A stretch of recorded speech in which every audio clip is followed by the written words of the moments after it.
Kitu kilitokea 2024 2025. Dubai. So ni lazima kuna kitu kimoja ambacho nataka nikiulize, ikiwa mmoja kati ya miongoni mwa watu ambao walishuhudia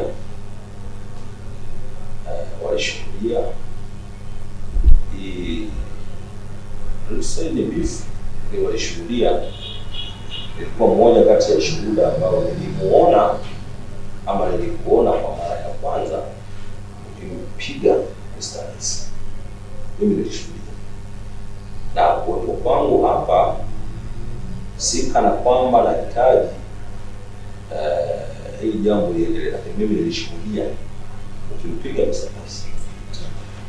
Ninataka kujua sababu ya msingi, kiacha wale waliowapeleka sasa kuzungumzie marehemu na watu wengine, sababu ya msingi zaidi ya kupanda stage na kupiga Mr. Nice kwa nini?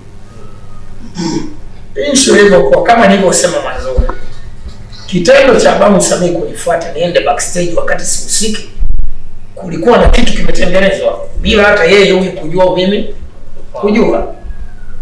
Alafu baadaye nilipokuja kukaa kiintelijensia mimi mwenyewe, ukiacha intelligence, subiri, nikaja kugundua wakati wanatua sasa mikoani kule wanazunguka Mr. Nice na Camilo na Mr. Nice, nikaja kupata data walizinguana Dodoma.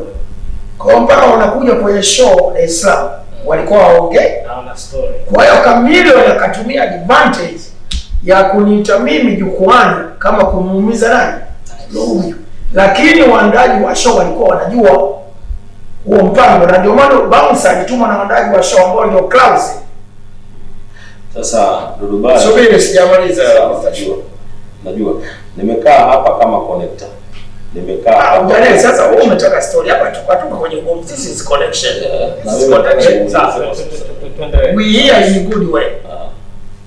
Sawa. Sababu kubwa ya wewe kumpiga Mr. Nice ilikuwa ni nini? Ni Camilo ama ni media nyingine ama ni watu gani waliokusababisha wewe kwenda kumpiga Mr. Nice kwenye stage, on the stage? Kuna kitu yeye kwenye mic zilikuwa tatu. Moja nayo hizo, moja Camilo. Ya tatu ndo akaichukua Mr. Nice. Ndo akapanda. Ndo kuna maneno anaongea mshamba huyo. Mshamba, alafu akina Frank Mtawa wananirekodi mimi nilikuwa nimekaa naangalia show, wananizoom ukumbi mzima kwenye zile screen. Pale ndo. Kwa si mshamba huyo ni wewe. Si nyumba yake alikuwa anaimba. Ni line tu za sikilize basi. Hatutaki kuongea hivyo vitu. Shaka kwa hiyo unaona hiyo kitu. Kwa hiyo